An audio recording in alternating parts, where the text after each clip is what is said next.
tervetuloa.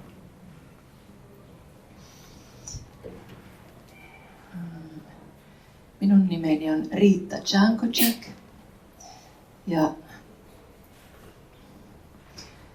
olen oikeastaan runoilija. Että haluan yrittää ymmärtää muitakin asioita kuin poetiikkaa, joten tässä sitten nyt ollaan. Ja jossain kohtaa historiaa, kuten ehkä niihin aikoihin, kun tämä Tuomaksen tuottama tai keräämä kirja nimeltään Antisemitismi, niin henkilöt, jotka ikään kuin asettuvat ja sijoittuvat kirjan esseistiikoiksi, ovat olleet lähellä aikakautta, jolloin on ollut tällaisia rauhankomissioita, joihin Jean-Paul Sartre ja Bernard Russell ja muut ovat osallistuneet. Eli jossakin kohtaa tietenkin suurilla filosofeilla ja myöskin heidän joukossaan on ollut runoilijoita, jotka ovat saaneet yrittää sanoa jotain. En yritä verrata tietenkään itseäni heihin, mutta joka tapauksessa tällainen aihe meillä on tässä käsitteillä, antisemitismi. Ja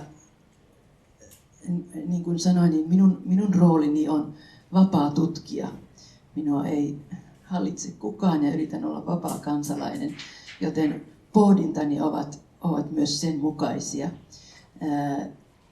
Kysymys kiinnostaa minua niin kuin kaikki maailman kysymykset ja vapaan mielipiteen muodostaminen on myös mielestäni iso osa tätäkin aluetta. Näillä sanoin annan puheenvuoron Timo Suutariselle, joka lukee meille käännetyn runonsa. Ehkä hän itse pohjustaa asiaa.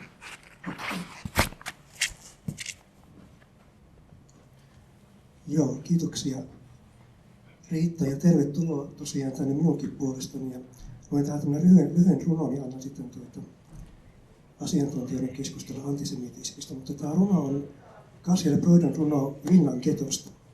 Ja Kassel Broidon kohtalohan oli sitten lopulta se, että hänet hukuttiin Itämereen keväällä 1945. Eli tämmöisiä runoja on kerännyt tuosta Vinnan ja Varsovan getosta varsinkin.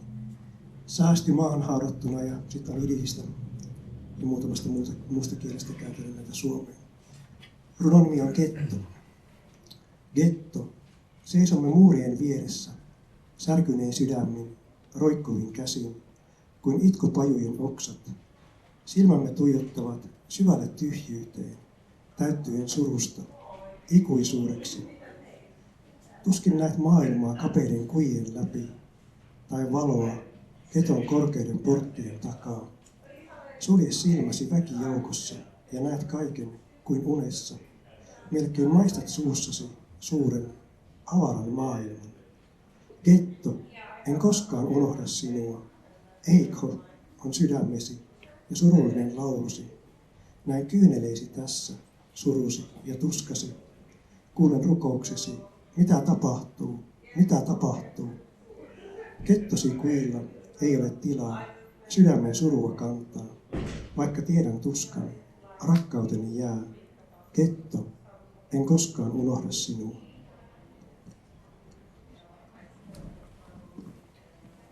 No niin, kiitos Timo. Kiitos Riitta. Kiitos, että olette täällä paikalla kuuntelemassa. Mä voisin nyt aloittaa tämmöisellä alustuksella tästä aiheesta. Taustasta hieman mä oon nyt, siis erityisesti tähän kirjaan liittyen mainittakoon, että mä oon siis yleistä historiasta väitellyt 2016 Jyväskylän yliopistosta ja mulla on myös AT-oppihistorian dosentuuri Oulun yliopistossa ja mä tällä hetkellä työskentelen Turun yliopistossa. Kaiken tämän keskellä yritän säilyttää vapaan sieluni ja osallistua tähän keskusteluun omana itsenäni, oman moraalini ja politiikkani kanssa. Taustaksi tämän aiheen osalta Vuonna 2023 tosiaan ilmestyi tämä käännösantologia Antisemitismin kirous, 3 kriittistä esseetä, Jean-Paul Sartre, George Orwell, Istvan Bibo. Siihen on siis käännetty nämä tekstit. Itse vastasin unkarilaisen Bibon tekstistä, käänsin sen unkarista suomeksi. Tämä ajatus tämän kirjan tekemistä syntyi jo ennen korona-aikaa, että tämmöinen pitäisi tehdä. Nousi osittain mun omasta taustasta Unkarin tutkijana. Nyt toinen tekijä tässä kirjassa oli pitkän linjan jyväskyläläinen Anssi Hammersvirta, joka vaikuttaa nykyään Tampereella. Ja me haluttiin asettaa tuossa rinnakkain 3 klassikkotekstiä, jotka otti kantaa siihen erityisesti, miltä juutalaisten ja ei-juutalaisten välinen suhde ja antisemitismin yleinen tilanne näytti heti toisen maailmansodan jälkeen. Ja tällä hetkellä mä sitten kirjoitan työstän uutta kirjaa, joka sitten kumpuaa jossain määrin tästä edellisestä kirjasta myös. Ja sen kirjan työotsikko on juutalaisviha, antisemitismin lähihistoria ja politiikkaa.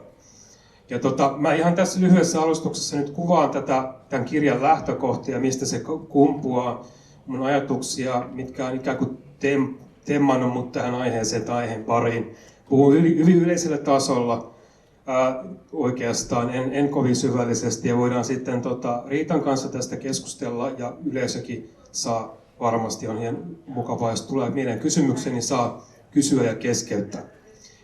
No, ihan ensimmäinen syy siihen, miksi tämä kirja on nyt uusi kirja tekeillä, liittyy tosiaan tuon antisemitismin kiroukseen, että sitä kirjaa tehdessämme me tiedettiin jo silloin, että se ei tule vastaamaan semmoisiin kysymyksiin, että mitä antisemitismi tänä päivänä on, tai että millaiseksi se kehittyi toisen maailmansodan jälkeisenä vuosikymmenenä, koska siinä kirjassa keskityttiin nimenomaan heti 45 jälkeiseen aikaan ja siihen tosi hankalaan tilanteeseen, mikä juutalaisilla oli, kun he selvinneille juutalaisille, jotka palasivat keskitysleiriltä takaisin kotimaihinsa tai yritti palata.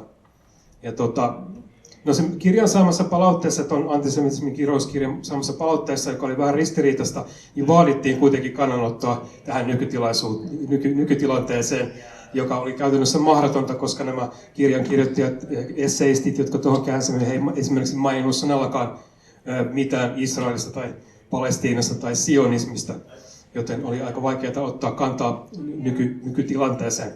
No tosiaan tuolla minua jäi vaivaamaan ajatus siitä, että olisiko kirjoitettava kirja, joka käsittelee sitä, miten antisemitismi on muuttunut, miten antisemitismin käsite on muuttunut 1900-luvun jälkipuoliskolla ja 2000-luvun ensivuosikymmeninä. Ja meillä ei ole suomenkielisillä markkinoilla sellaista kirjaa, joka keskittyisi erityisesti tähän teemaan.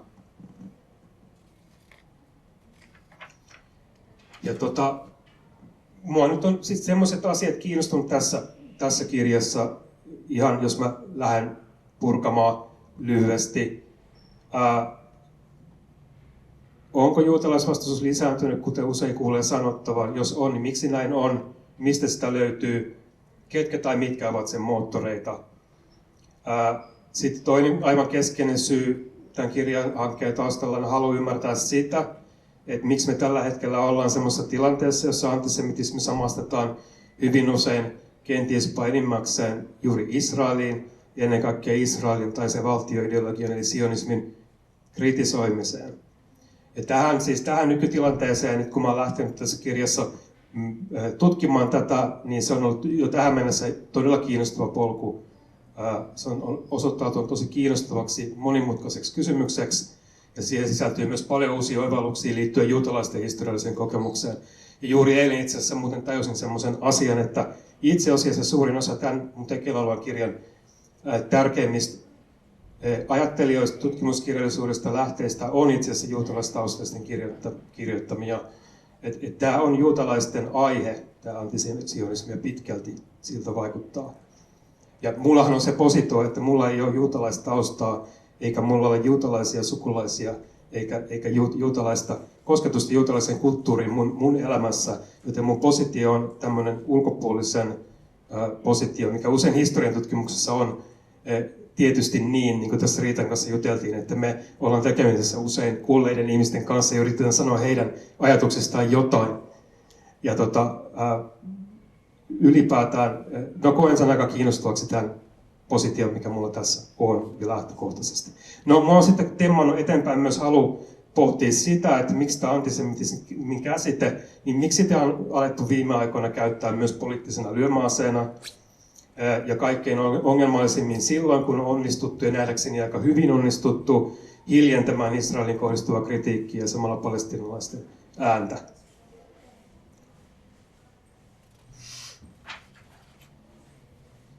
Ja tämä on myös paljon isompi ilmiö, sikäli isompi ilmiö, että antisemitismin syytökset nykyään vaikuttavat siltä, että ne sopii erittäin hyvin poliittisten vastustajien leimaamiseen.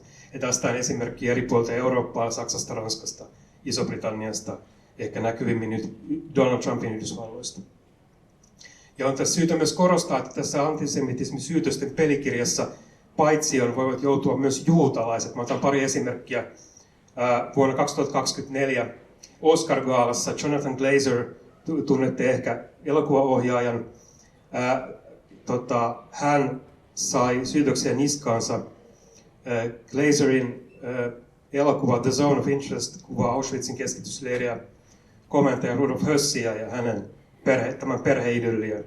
Palkintopuheessaan Glazer kertoi, että elokuva on analyysi siitä, miten epäinhimillistäminen tapahtuu.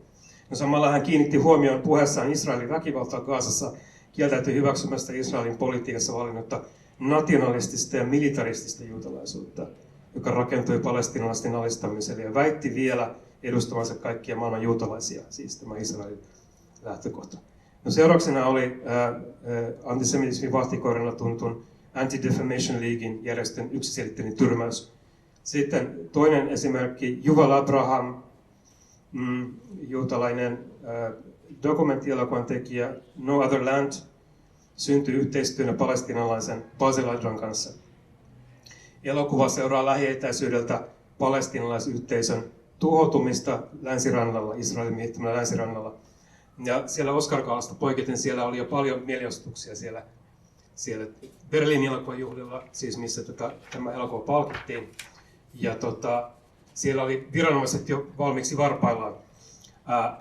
Abraham toivoi pikaista aselepoa, mutta kuvasi myös liikuttavasti siinä puheessaan palestiinalaisten ja israelilaisten taiteilijoiden yhteistyön hankaluuksia. Ja hän meni kutsumaan Israelia apartheid-valtioksi, tämä juutalainen elokuvaohjaaja. Siis omaa maataan. No, tästä seurasi, että Berliinin pormestari, saksalainen pormestari, alkoi läksyttämään Yuval Abrahamia, juutalaista elokuvan tekijää, antisemitiksi. Kutsui häntä juutalaisvastaiseksi. Ja huomionarvoista siis on, että tällä kentällä niin syyttäjä kuin syytetty voi olla keitä vain ei-juutalaisia tai juutalaisia erilaisissa asemissaan. No, siis tämän mun kirjan yksi tärkeimmistä viesteistä on siis se, että tämmöisessä keskusteluilmapiirissä todellinen ilmiö, todella olemassa oleva antisemitismi, se jää vaille huomiota. Voi siis sanoa, että mua tätä kirjoittajaa tässä ajaa siis pyrkimys palauttaa se käsite, minne se kuuluu, eli vakaviin ja vaarallisiin asioihin, joita ei tulisi kevytmielisesti käyttää omien henkilökohtaisten tai poliittisten tarkoitusperien välineen. No, mitä mä siis antisemitismistä ajattelen? No, se on juutalaisiin kohdistuva viha ja syrjintää siksi, että he on juutalaisia nimenomaan lainausmerkeissä. Et on siis tärkeää todeta, että juutalainen ei ole oikeastaan antisemitin näkökulmasta ollenkaan elävä ihminen tai elämän historian omaava yksilö, vaan hän on jonkinlainen mielikuvitushahmo, juutalainen lainausmerkeissä kokoelma historiasta periytyviä stereotyyppejä. Eli juutalaiset on siis, voi olla vaikkapa samaan aikaan röyhkeitä ja mateleviä, mahtipontisia, salakähmäisiä, lakiuskovaisia ja korruptoituneita, aina rahankiilto silmissä hakemassa voittoja, armottomia keinottelijoita, ovelia aina ketunhäntä kainalossa, näkymätön käsi, joka kontrolloi pankkeja, markkinoita ja mediaa, aina lojaaleja vain toisilleen, muodostaa valtion sisälle oman valtion, ajaa aina juutalaisten etua, nakertaa yhteiskuntaa ja meitä muita. Ne on syypäitä sotiin, edustaa suurteollisuuden etuja. Ne useimmat meistä tunnistaa jonkun näistä stereotyypistä varmasti. Mutta antisemitismi on siis myös rasismia ja nationalismia.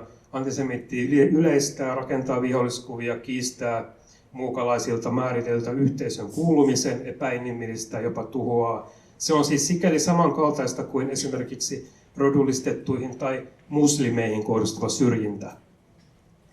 Voidaan puhua vaikkapa Ku Klux Klanin toiminnasta afroamerikkalaisia tai juutalaisia kohtaan 50-luvun Yhdysvalloissa tai Bosnian muslimeihin kansanmurhasta Srebrenicassa vuonna 1995. Sikäli voidaan verrata sitä toisottamista juutalaisvastaisuuteen. Mutta sitten antisemitismi on myös aivan omanlaista rasismia, jota ruokkii erityisesti juutalaisiin liittyvät yleistykset, ennakkoluulot ja troopit. Jotkut niistä tulee kaukaa menneisyydestä ja jotkut on modernin ajan kehitelmiä. Se on mielenkiintoista, että juutalainen voi näissä mielikuvissa olla sekä kapitalisti että kommunisti. Hän voi olla kulisseissa naruja vetelevä rahamies tai maailmanvaltaan pyrkivä vallankumouksellinen. Ja tämänkin salaliittoteorian eri muunnelmat on nykyäänkin keskeisessä roolissa esimerkiksi amerikkalaisen radikaalioikeiston maailmanselityksissä. Ja voidaan ehkä puhua siitäkin, että minkälaisissa yhteyksissä Israelista keskusteltaessa antisemitismiin syyllistytään. Mun mielestä silloin, kun Israelin tekoja selitetään suoraan juutalaisten teoilla tai juutalaisuudella, että Israelin aiheuttamat tuhot olisi juutalaisten aiheuttamia tuhoja, niin tällöin syytetyn penkille asetetaan juurikin stereotyyppinen juutalainen lainausmerkeissä. Ja mun nähdäkseni esimerkiksi antisemitististä ei ole lähtökohtaisesti suhtautua vihamielisesti Israeliin. Lähtökohtaisesti, koska Israeli voi suhtautua vihamielisesti hyvin monenlaista syistä. Juutalainen voi suhtautua vihamielisesti Israeliin siksi, että se kohtelee huonosti palestiinalaisia. Eli tämmöinen ajatus siitä, että vihamielisesti suhtautuisi Israeliin, niin se ei lähtökohtaisesti ole välttämättä juutalaisvastaista. No siis kirjan tarkoituksena on tuoda selkeyttä antisemitismiä koskevaan nykykeskusteluun. Ja mä siis historiantutkijana ajattelen, että se parhaiten tapahtuu historian avulla. Ja tässä kirjassa, mitä mä nyt työstän, niin mä käsittelen aika paljon antisemitismiä historiallisena ilmiönä, erityisesti ensimmäisen maailmansodan jälkeisenä aikana. Ja sitten painotan vieläpä toisen maailmansodan jälkeiseen aikaan. Mä niin kun ajattelen, että historian kautta me pystytään tarttumaan näihin asioihin, näihin teemoihin parhaiten. Ja toki modernin ajan Euroopassa kaikkein tuhoisimmin antisemitismin jäljet näkyy Hitlerin runnomassa Euroopassa keskitysleireillä ja Itä-Euroopan tappotantereilla. Ja mutta kiinnostavaa on, että antisemitismi ei kadonnut toisen maailmansodan jälkeenkään mihinkään. Mä nostan esimerkiksi esille tässä kirjassa Puolassa ja Unkarissa esiintyneet pogromit toisen maailmansodan jälkeen, Ranskassa syntyneet holokaustin kieltävät salaliittoteoriat ja myös vaikkapa sen, miten Hollannissa suhtauduttiin keskitysleireiltä palaaviin juutalaisiin, siis maassa, jossa 80% juutalaisista tuhoutui keskitysleireillä. Kiinnostavaa on myös se, että 1947 Iso-Britanniassa esiintyi juutalaisvastaista liikehdintää. Erityisesti tämä johtui siitä, että Iso-Britannian mandaattialueella Palestiinassa militantit sionistit teki terrori-iskuja, joissa kuoli myös brittejä. On tämmöisiä yksityisiä keskusteluja, joita on niin kuin kirjeenvaihtojen perusteella tutkittu. Esimerkiksi nostan tämmöisen esimerkin Sheffieldissä asuva kotiäiti Edie Rutherford oli niin järkyttynyt tästä Palestiinan sionistien terrorismista, että hän sanoi, että alankin toivoa, että olisimme liittyneet sotaan hieman myöhemmin, että Hitler olisi ehtinyt tuhota vielä muutaman juutalaisen lisää. Tai tämmöinen antiikkikauppias B. Charles, joka kirjoitti, että juutalaiset ovat ihmiskunnan vitsaus, siis 1948. Ilahtuisin, jos jokainen juutalainen mies, nainen ja lapsi murhattaisiin, meidän pitäisi pudottaa 6 atomipommia 6 eri kaupunkiin Palestiinassa ja tuhota niin monta juutalaista kuin mahdollista. Ja tämä oli ikään kuin tämmöinen reaktio nyt niin kuin sionistien toimintaan Israelissa tai Palestiinassa. Uuden tyyppistä sodanjälkeistä antisemitismiä. Ja mä niin kuin tässä kirjassa poimin esimerkkejä eri puolilta maailmaa, latinalaisesta Amerikasta, Euroopasta, Neuvostoliitosta. Kysyn myös, miten islamilaisessa maailmassa elävä antisemitismi tulisi ymmärtää ja missä sen juuret ovat. Ja sitten mä palaan tämän kirjan loppupuolella vielä siihen, että mitä se on tosiaan se antisemitismi nykymaailmassa vaikuttavana ilmiönä. Ja tavallaan ehkä semmoinen, mä voisin semmoisen niin kuin ehkä yhden uutuusarvon tässä nostaa vielä esille. Eli mä pyrin aika paljon niin kuin irtautumaan semmoisesta ajatuksesta tämän antisemitismin käsittelyn suhteen, että se olisi niin kuin pelkästään juutalaisia koskettava asia. Eli tarkoitan tällä sitä, että mä yritän nyt nostaa esiin juutalaisvastaisuuden, muslimivastaisuuden ja muun rasismin niin kuin yhtymäkohtia ja kosketuspintoja myös. Ja ikään kuin käsittelemään näitä yhdessä. Koska tuntuu siltä, että liian usein tämä antisemitikeskustelu niin kuin kaapataan tietyllä tavalla. Niin kuin, tästä voidaan ehkä lisäkin keskustella, mutta ikään kuin tietynlaiseen poliittiseen käyttöön, joka näkyy erityisesti Israelissa. Ja mä niin kuin ehkä lopetan tämän alustuksen nyt siihen, että mä oon siis mä oon niin kiinnostunut oikeastaan niin kuin 3 ulottuvuudesta tässä tämän nykyantisemitismin tavoittamisen kannalta, miten se keskustelu menee.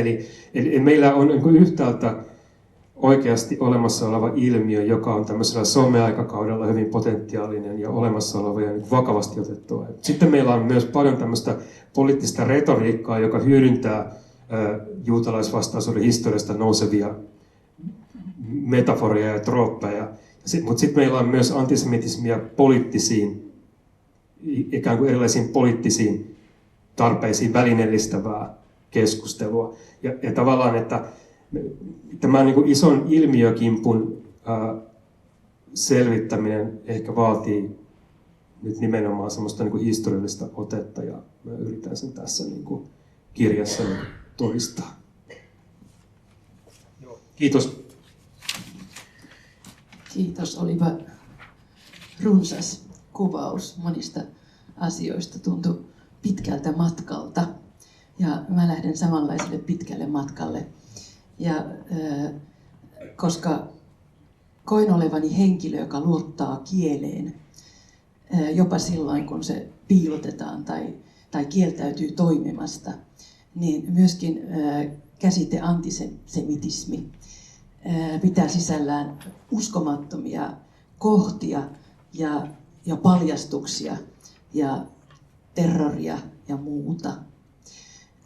Minun kytkentäni juutalaisuuteen on sellainen, että mä olen asunut lähes 20 vuotta elämästäni islamistisessa maassa, Turkissa, mutta olen liikkunut paljon Lähi-idässä ja tiedän aika hyvin, miten vaikkapa islamin uskonto tai islamistiset maat tai leventtiläiset ihmiset, jotka aikoinaan pakenivat ehkä Espanjasta silloin, kun juutalaiset karkotettiin Espanjasta tai muita tällaisia suuria muuttoliikkeitä, että miten ne ikään kuin toimii siellä arkielämässä.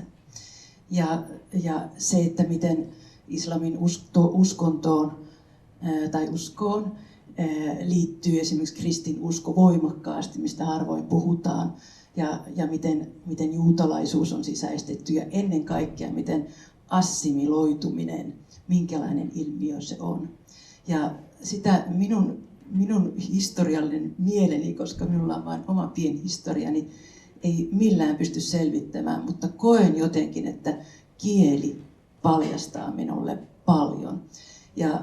Ja siinä kohdassa, kun tästä jotenkin ajattelen, että olisipa mukavaa, jos pääsisin purkamaan omia tuskiani ja maailman tuskaa tässä yleisesti, niin antisemitismihän tietenkin minulle heti viittaa Sem-sanaan, joka heti viittaa Noan poikiin, joista yhden nimi on Sem. Ja Noan poika, niin kuin perinnöt yleensäkin, jakautuvat moneen eri lahkoon, niin pojista toinen oli sitten Ismail, joka alkoi myöhemmin edustaa islamin uskoa, ja toinen oli sitten Semin poika, suosikkipoika, joka sitten puolestaan Jaakobin nimen alhaisena alkoi puolustaa ikään kuin juutalaisuutta. Joten semiotiikka ja muut tällaiset mielenkiintoiset sanat ovat matkustaneet niin kuin tähän semitismiinkin. Ja tästä jotenkin jo alkuperästä voi ymmärtää, että miten hankalat tarinat ovat ja miten niihin liittyy paljon rakkautta ja kostoa ja onko se niin kuin aina pakollista, että ne niin kuin yhdistyvät tai eroavat toisistaan. Se, mikä minuun on vaikuttanut antisemitiikan keskusteluissa, liittyy todellakin tämmöisiin omiin kaivauksiin, jotka vievät sinne kielen sisään, koska kieli paljastaa kaiken. Ja myöskin kieli on tämmöinen ajoituksellinen strategia.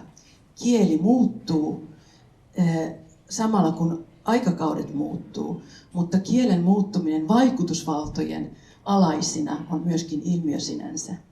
Ja sä äsken sanoit, että keskityt historiaan, missä on kaivellet tai tutustut kuolleisiin ihmisiin niin kuin enimmäkseen, niin kuin äsken vähän puhuttiin, mutta joku hälytyskello alkoi oikeastaan niin kuin siinä juuri soimaan, että oikeastaan ideaali lähtökohtaisesti sekä kielen kannalta että yleisen sydämen terveyden kannalta olisi, että ymmärrettäisiin elävää historiaa, sitä mikä on tällä hetkellä, mistä ollaan tekemässä sitä historiaa. Historiahan ei kuulu menneisyyteen, se on tämän hetken tarinaa. Ja jos on muuttuvaa, jos kaikki muuttuu ja käsitteet muuttuu, jos saan ottaa yhden esimerkin tässä, ihan vaan sellaisena todellakin todellisuuden ja kielen symbioosin esimerkkinä olevasta asiasta, johon tutustuin tässä viime aikoina, kun pohdin näitä asioita, tai olen oikeastaan tutustunut jo aiemminkin, mutta tutustuin Vera Figner-nimiseen historialliseen naiseen, joka tavallaan mielestäni liittyy antisemitismin purkamiseen, käsitteen purkamiseen voimakkaasti siinä mielessä, että aikakausi, jolloin Vera Figner-niminen kuuluisaan venäläiseen terroristijärjestöön osallistunut nainen ja johdossa oleva hahmo, joka murhautti Aleksanteri II. Ja siitä lähti sitten tavallaan Venäjän vallankumouksen vyöry, ja jolla on myöskin ollut tällainen tietynlainen maine liittyen sen aikaiseen sionismiin ja sen aikaiseen juutalaisten suunnitelmien tuhoamiseen.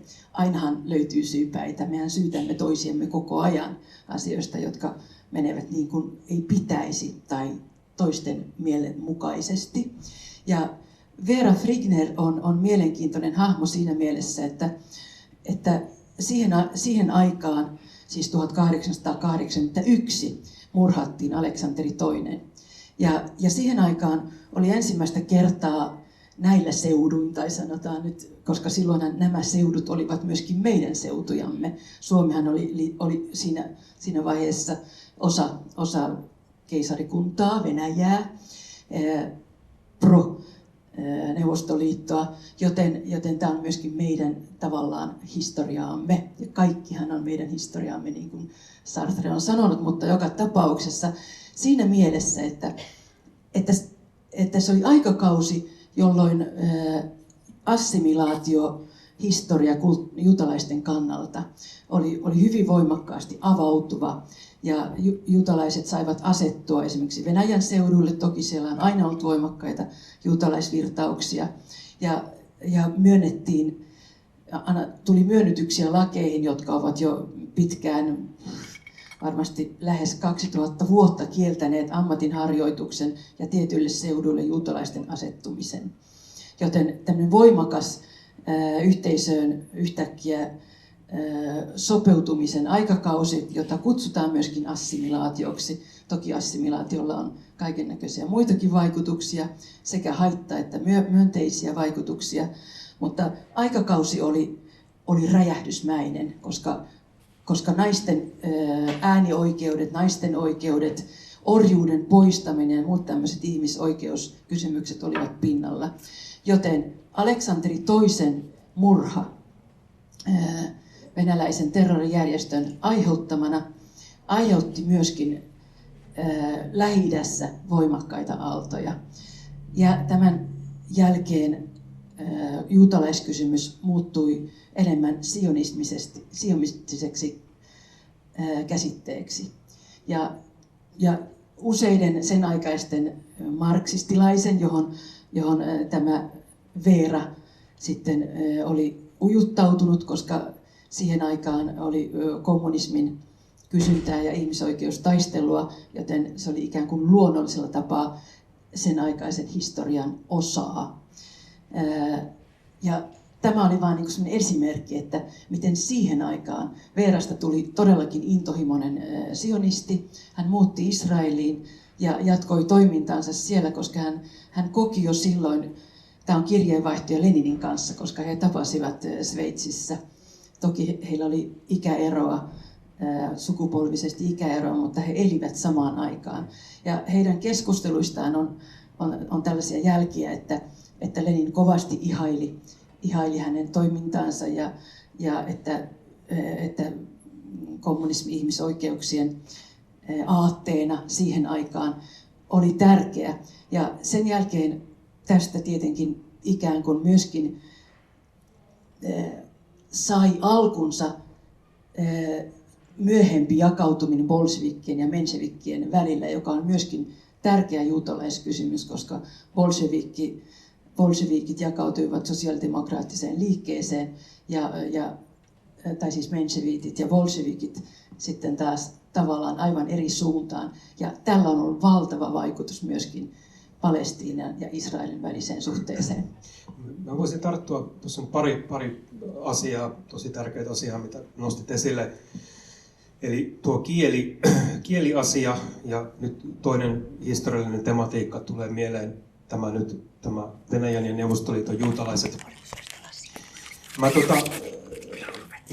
puhuit Riitta siitä, että kieli avaa asioita.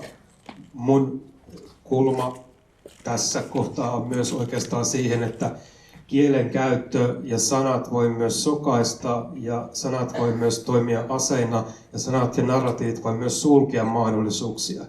Eli niin kuin miten me on nähty varsinkin toisen maailmansodan jälkeisenä vuosikymmeninä, että ikään kuin se traaginen asia siellä Lähi-idässä, mitä siellä on tapahtunut, niin mä näen sen jotenkin niin, että sanoilla narratiiveilla on pikemminkin luotu eroja kuin yhteiselon mahdollisuuksia.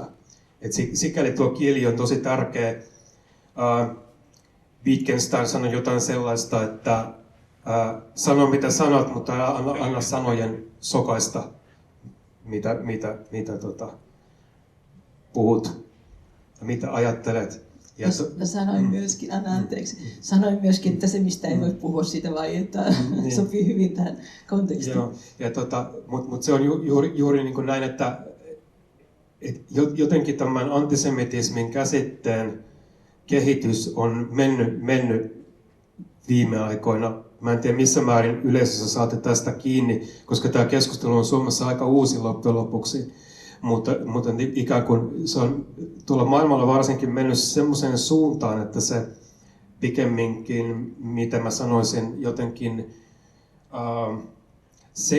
luo enemmän sekaannusta kuin selkeyttä siihen, mitä juutalaisvastainen rasismi on.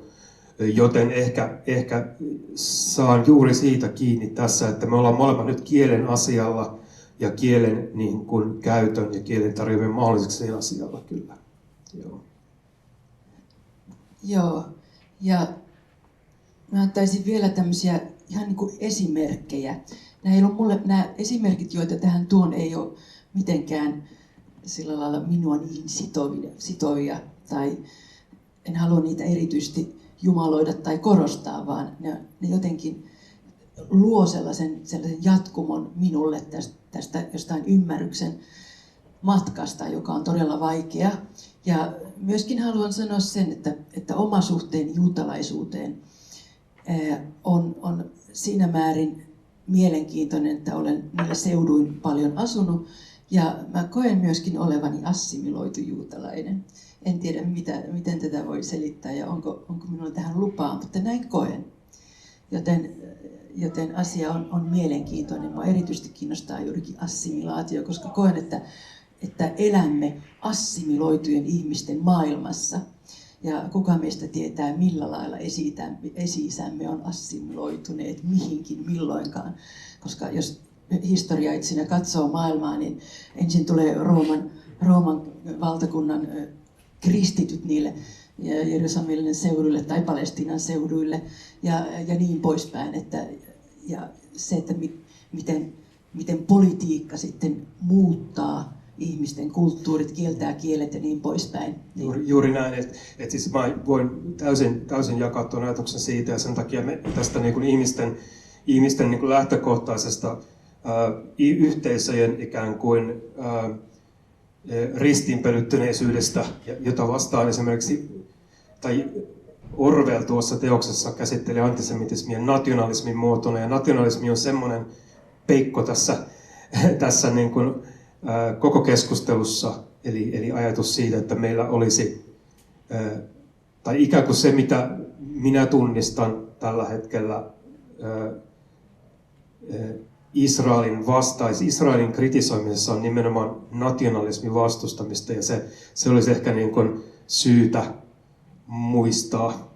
Ja et siinä, että jos me halutaan, ja mä sanoin, aikaisemmin totesin siitä, me ollaan varmaan lähestytään tätä Riitan kanssa niin kuin sama asia vähän eri kulmilta. Mä niin kuin yritän esimerkiksi johdantoluvussa tuoda, Riitta mainitsikin juutalaisten karkottamisen Espanjasta 1492, josta karkotettiin myös muslimit. Juutalaisten ja muslimien kohtaama rasismin historian yhteenkietoutuneisuus on kiinnostava asia. Ja tavallaan se, että miten esimerkiksi heidän molemmat käsitteellistettiin tumman, mustan värin kautta pitkään, ja miten valistusaikana sekä juutalaisista että muslimista saatettiin samantyyppisiin rasistisiin termein puhua. Ja tavallaan se, että jos mä pystyn tällä mun kirjallani, tai jos mä pystyn tässä keskustelussa tuoda vähänkin semmoinen ajatus, että meillä on niin kuin yhteinen narratiivi, antirasistinen narratiivi, joka koskettaa ikään kuin sekä juutalaisia että muslimeja, ja ikään kuin yhdistää heitä, niin sit on niin kuin onnistuttu mun mielestä ainakin. Todellakin kuulostaa siltä rauhalta, josta joskus puhutaan. Jatkanko hetken? Sulla tuli mieleen jotain. Niin, mä haluaisin tosi kiinnostavia juttuja, mitä puhuit niin kuin Venäjän 1880-luvusta, ja silloin käynnistyi myös isot pogromit toki, ja sitten Venäjällä eri puolilla, mikä sitten ajoi ihmisiä tosiaan sinne sionismin pariin. Eli pogromit tarkoittaa käytännössä väkivaltaa juutalaisyhteisöjä, juutalaisten liiketoimintaa vastaan, tappoja, murhia. Se on sionismin juurilla ollaan siellä. Mutta se, että niin Venäjän ja myöhemmin Neuvostoliiton juutalaisten historiahan on jossain määrin semmoinen unohdettu luku maailman juutalaisten historiassa. Eli oikeastaan voidaan puhua kolmesta isosta historiallisesta juutalaisten menestystarinasta. Ja ne ovat Yhdysvallat. Tämä voi kuulostaa vähän nyt kärjistykseltä tai rankaltakin, mutta ne ovat Yhdysvallat, Israel ja Neuvostoliitto. Koska Neuvostoliitossahan juutalaisten nousu oli valtavan nopea, sosiaalinen nousu merkittäviin poliittisiin asemiin, todella nopeaa ja huomattavaa. Neuvostoliiton merkittävimmät tiedemiehet oli juutalaisia. Kaikki keskeiset politrukit useimmiten juutalaisia. se voi käsitellä sitä eräällä tapaa menestystarinana, mutta en tiedä mitä ajattelette tästä. Menestystarina siinä mielessä, että siellä tavallaan myös juutalaiset ovat saaneet kohota ehkä enemmän kuin islamistiset, en tiedä, mutta joka tapauksessa. Eli mä konkretisoin tätä sillä tavalla, että siellä enemmän kuin yhden kerran kohdattiin semmoinen tilanne, jossa sekä pyöveli että uhri olivat juutalaisia. Joo. Eli sekä kiduttaja että kidutettu siellä salaisen poliisin. Eli se on hyvin, hyvin problemaattinen osa juutalaisten historiaa. Se on todella mielenkiintoista. On. Ja tietenkin ehkä tähän asiaan liittyy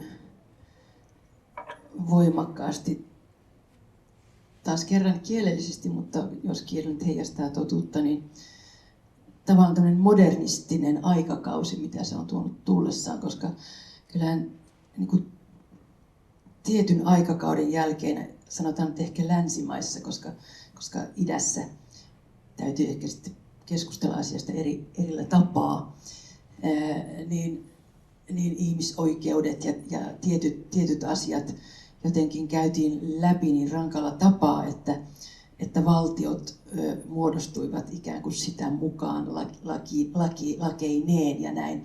Ja se myöskin tavallaan toi esiin sitten tämmöistä vanhaa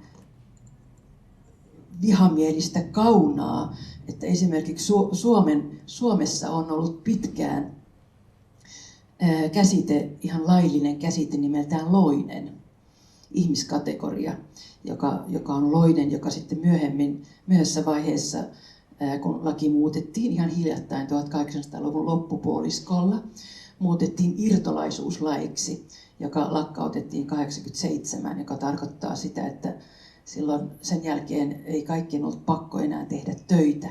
Irtolaisuus oli jotain sellaista, siinä on tarkat kuvaukset. Että tavallaan tietenkin nämä on perimää jostakin ja kuinka paljon niitä on käytännössä hyödynnetty ja näin, mutta tavallaan, että kun rupeaa kaivelemaan Euroopan sivistyksen alta niitä lakikirjoja, sieltä löytyy kovasti tällaista materiaalia ja liittyen juutalaisiin, niin on vaikea olla tekemättä sellaista yhdistelmää, että ketä nämä loiset sitten olivat.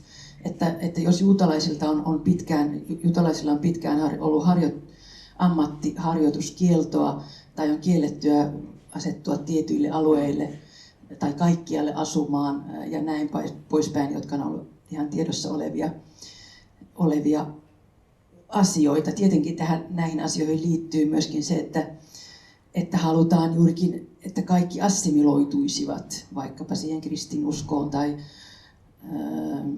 tai modernin valtion lakeihin tai mitä ne onkaan. Niitä voi sitten tietenkin keskustella, että miten ne asiat ikään kuin, miten luonnollisesti ne toimii yhteiskunnassa, mutta tällaisia lakeja on ollut ja että täytyy ymmärtää, että apartheidia on ollut niin kuin ihan lähiaikoina olemassa ja siis mä haluaisin kysyä, että mikä on se meidän aikakautemme apartheid-kuvio, mikä on oikeasti se, mitä hyljimme tai pelkäämme. Suosittelen semmoista kirjaa heille, jotka englantia lukevat, Juris Leskinen, The Jewish Century. Varsinkin kirjan ensimmäisessä luvussa on todella kiinnostavia esimerkkejä, kymmeniä esimerkkejä erilaisista kansaryhmistä eri puolilta maailmaa, historian eri aikoina, jotka on vastannut oikeastaan siitä juutalaisten asemaa, josta Riittakin puhuu tämmöisenä tiettyyn kaupankäynnin välittäjäryhmän roolissa olevaa väkeä, vaikkapa Indonesian kiinalaisia tai Ugandassa Idi Aminin karttamia intialaisia, joilla on hyvin samanlaisia funktioita yhteiskunnassa ja rooleja yhteiskunnassa kuin juutalaisilla. Ja siis tämähän on siis sen takia kiinnostavaa, että niin kuin antisemitismistä tai ylipäätään juutalaisviasta puhuttaessa, niin me voidaan löytää myös muunlaisia ryhmiä, joilla on vastaavia kokemuksia ja vastaavia niin kuin funktioita yhteiskunnassa, ja pikemminkin kuin että me koko ajan vaan puhuttaisiin pelkästään yhden kansanryhmän kokemuksesta, joskin meillä on, mä haluan tietysti tähän sanoa, että meillähän nyt on tietysti tämä meidän kamala holokausti-historiamme, jossa myös me suomalaiset olemme omalla tavallamme osallisia. Mutta tosi hyvä pointti kyllä, mitä sanoit.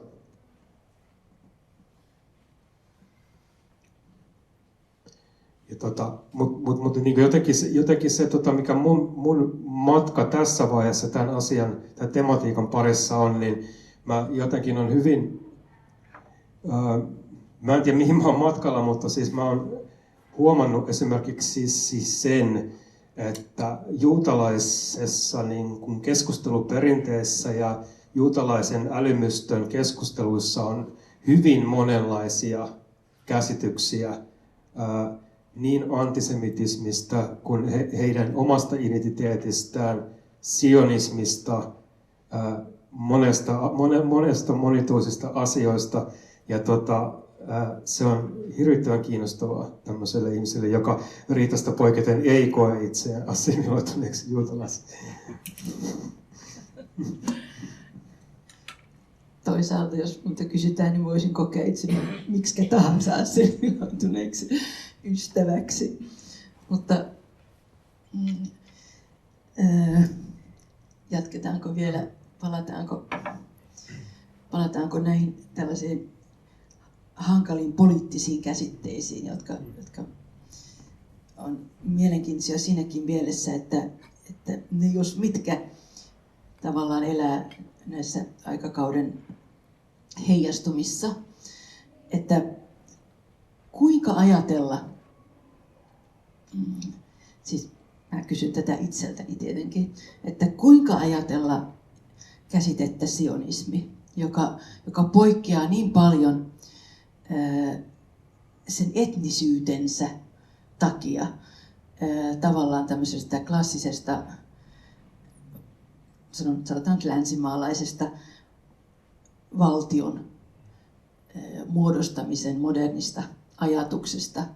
Mutta toisaalta, jos lähtee tällaisella maalaisjärjen, eli runoilijan rohkeudella kaivelemaan asioita, niin löytyy aika paljon kuitenkin loppujen lopuksi tämmöistä heimolaiselementtiä, etnistä elementtiä modernista maailmasta, jota me ehkä ei haluta tunnustaa.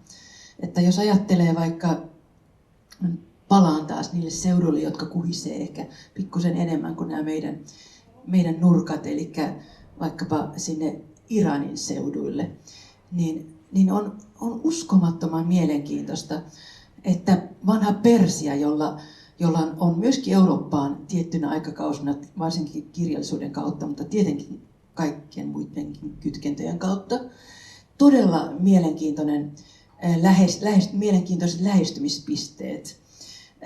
Montesquieun kirjallisuuden kautta on persialaiset kirjeet, jotka pohtii syvällisesti tämmöistä niin kuin eettistä yhteistyötä sen vanhan vanhan ja uuden ja idän ja lännen välillä. Ja ennen kaikkea siitä, että miten valtiot muuttuu. Ja jos nyt tälleen tosi nopeasti tätä niin kuin jotenkin kelaa, niin vanha Persia muuttuu 1935, josta ei ole niin kuin kauhean pitkä aika, niin muuttuu Iraniksi. Ja erityisesti otetaan Iran, joka kun Lähi-idän seudulla kuljeskelee, niin kaikki tietää, että sillä on voimakas, valtavan vahva sionismia lähestyvä nimi, joka tarkoittaa aarialaista kansaa. Ja että se on hyvin lähellä niin kuin tavallaan sitä, mitä kutsutaan sionismiksi. Israelhan ei tarkoita sitä, vaan ikuisen Jumalan palvelua, mutta kuitenkin että tällaiset tavallaan niin kuin etnisyydet, jotka limittäytyy niin voimakkaasti siihen valtion modernin järjestelmään, niin miten niihin suhtautua? Niin tuo kysymys tästä sionismin synnystä ja kehityksestä on tietysti niin kuin ihan valtavan laaja, ja mä en ole itse sen asiantuntija, mutta mä niin kuin, lähtisin sitä varmaan kuitenkin hahmottamaan siltä pohjalta, että se on eräänlainen vastareaktio. Se on tietenkin vastareaktio eurooppalaiseen antisemitismiin, mutta se on myös vastareaktio semmoiseen ajatukseen, että juutalainen ikään kuin siihen ennakkoluuloon, että juutalainen on kosmopoliitti ja liikkuva ja moderni, jolloin me tarvitsemme sellaisen kansallisvaltion, me pitää ottaa ikään kuin haltuun se eurooppalainen nationalismi ja osoittaa olevamme ikään kuin yhtä hyviä siinä kuin eurooppalaiset, jolloin meitä ei kohdeltaisi enää kuin paaria kansaa. Eli mä kyllä niin kuin näen, että sionismi on nationalismin muoto, ja se on omanlaisensa semmoinen etnisen, hyvin eurooppalaisen niin kuin etnisen projektin muoto. Koska sitten kuitenkin, kun mitä me nähdään toisen maailmansodan jälkeen, että puhutaan nimenomaan askenazi-juutalaisten, eurooppalaistaustaisen askenazi-juutalaisten projektista, jossa esimerkiksi irakilaiset, Levantin, Mizrahi-juutalaiset joutuu niin kuin alisteiseen asemaan.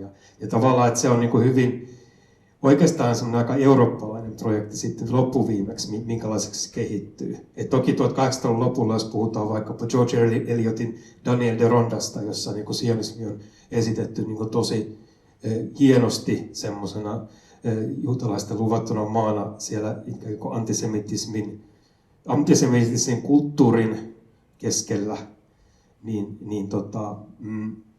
mutta kyllä mä niin kuin tavallaan ikään kuin sanoisin näin, että toki historian tutkijana meidän ei pidä niin kuin katsoa sionismia pelkästään siitä näkökulmasta, mikä se nyt on, vaan että millaisena se on kehittynyt ja mistä se on tullut. Mutta tietysti väistämätöntähän on myös pohtia sitä, että vaikkapa minkälaisen sionismin perinteeseen vaikkapa Israelin nykyjohtajat kytkeytyy. Eli puhutaan vaikka tästä niin kuin revisionistisen sionismin perinteestä, eli siitä, joka on niin kuin hyvin radikaalia poliittista sionismia, jossa ajatellaan, että palestiinalaisten maat kuuluvat todella Israelille ja Jumala on todella ne meille luvannut. On niin kuin, joo, mutta niin kuin, tästä voisi niin kuin tietysti keskustella paljonkin. Ja nämä kysymykset liittyy antisemitismiin monin tavoin, mutta ehkä tässä ei ehdi siihen. Yhden ihan pikku kommentin vaan, tämä taas liittyy kieleen, mutta ei tietenkään kieleen, vaan siihen kielen todellisuuteen. On hyvä esimerkki, kansallissosialismi on loistava esimerkki siitä, että miten voidaan käsitteitä omia, miten voi yhdistää natsi-Saksan kansallisaatteen sosialismiin ja näin, että nämä on tällaisia käsitteiden tärkeitä. Mä oon itsekin puhunut käsitteiden kaappaamisesta, että rasismin käsitehän voidaan kaapata sillä tavoin, että puhutaan vaikkapa valkoiseen vähemmistöön valkoisiin miehiin kohdistuvasta rasismista. Se on ehkä joillekin tuttu. On. Mutta mielenkiintoista on se, että minkä takia halutaan kaapata vaikkapa sosialismi. Joo, siinä tulevassa kirjassa, joka on kirjoittamista vaille valmis, niin siinä mä käsittelen tätä uuden antisemitismin käsitettä sitten lopultakin varmaan aika paljonkin, koska sillä on juurensa tuolla 60-70-luvun Euroopassa ja Israelissa amerikkalaisten juutalaisjärjestöjen toiminnassa. Ja tosiaan siinä on aivan keskeisenä se jotenkin se semmoinen keikautus, että oikeastaan sinun ei tarvitse ollaksesi antisemiitti, niin sun ei tarvitse olla millään lailla niin kuin klassisesti rasisti tai ilmaista mitään juutalaisvastaisia stereotyyppejä, koska riittää, että suhtaudut vihamielisesti Israeliin. Silloin olet antisemitti.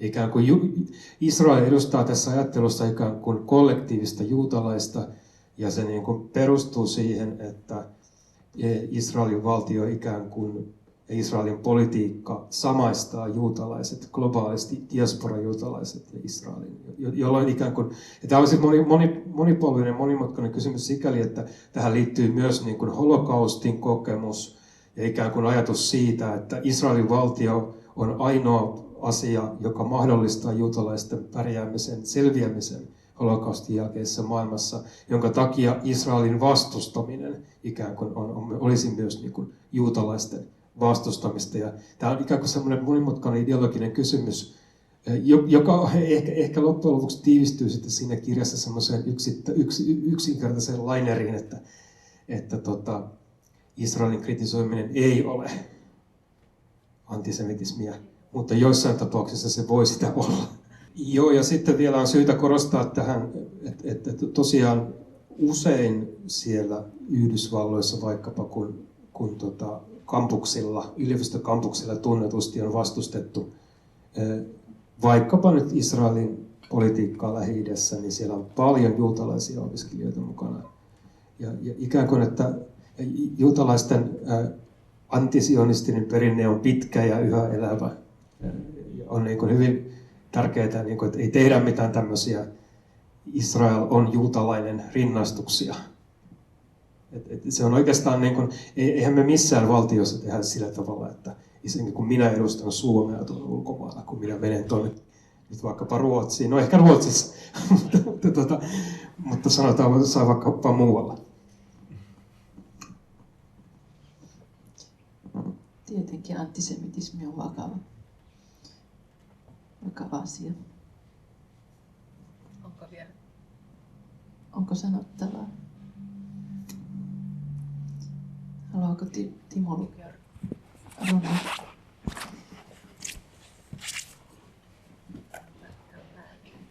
Joo, kiitoksia. Tuossa tulikin alkupuolella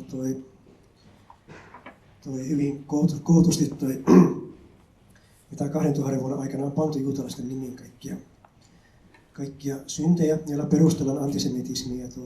Haluan tähän loppuun olla vähän yliajalla, niin Lars Lengelin Puolan juutalaisen runon, joka julkaistiin 18. heinäkuuta 1937 Puolalla Sanomalehdessä. Tämä on aika hyvin kuvaa. Tämä on ensimmäistä kertaa muuten kokonaan, ensi esitys ehkä kokonaan tälle runolle, koska tämä on pätkitty aina välillä. Tämä runo tosiaan ehkä tiivistää tämän antisemitismin vuonna 1937. Nihil novi, ei mitään uutta, auringon alla. Olen kulkenut surullista tietäni 2000 vuoden ajan, raahan ikiaikaisia syntejäni perässäni kuin varjoa, häpeän ja pahuuden listaa. Myrkytän kaivot, tuon huonon sään, loitsin karjan, varastan temppeleiden kultaiset ristit, syljen niiden päälle, sotken ne mudalla ja myyn korkeaan hintaan.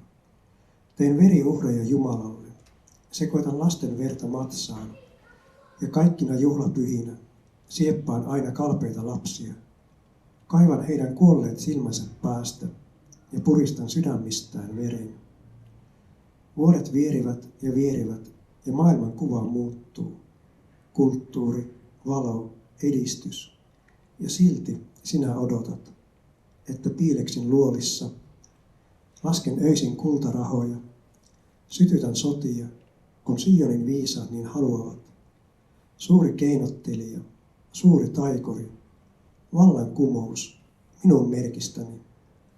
Kalenterit lentävät pohjattomaan kuiluun, niin paljon tapahtumia. Sadut ja taikausko kuolevat, radio ja elokuvien loiste ovat saapuneet. Ihmiskunta pähkäilee kaikkea, vain minun kanssani, nihil novi. Minä olen porvarillinen riista, olen maailman kriisi, olen kommunisti ja rikas mies, Olen hasidi, taistelen Jumalan kanssa. Kaikki maailman paha, lukittuna saastaisiin sydämeeni. Jatkan ryöstämistä ja kuristamista, piilottaakseni kultaa kellareihini. Jos vain minut poistettaisiin, maailma kulkisi kultaisessa taljassa. Se olen aina ollut minä, rettelöitsijä, huijaamassa väkijoukkoa. Ja minä olen vielä elossa. Kuinka ärsyttävää, eikö? Jopa häpeällistä. Mutta siitä huolimatta syyllinen on tässä, juutalainen.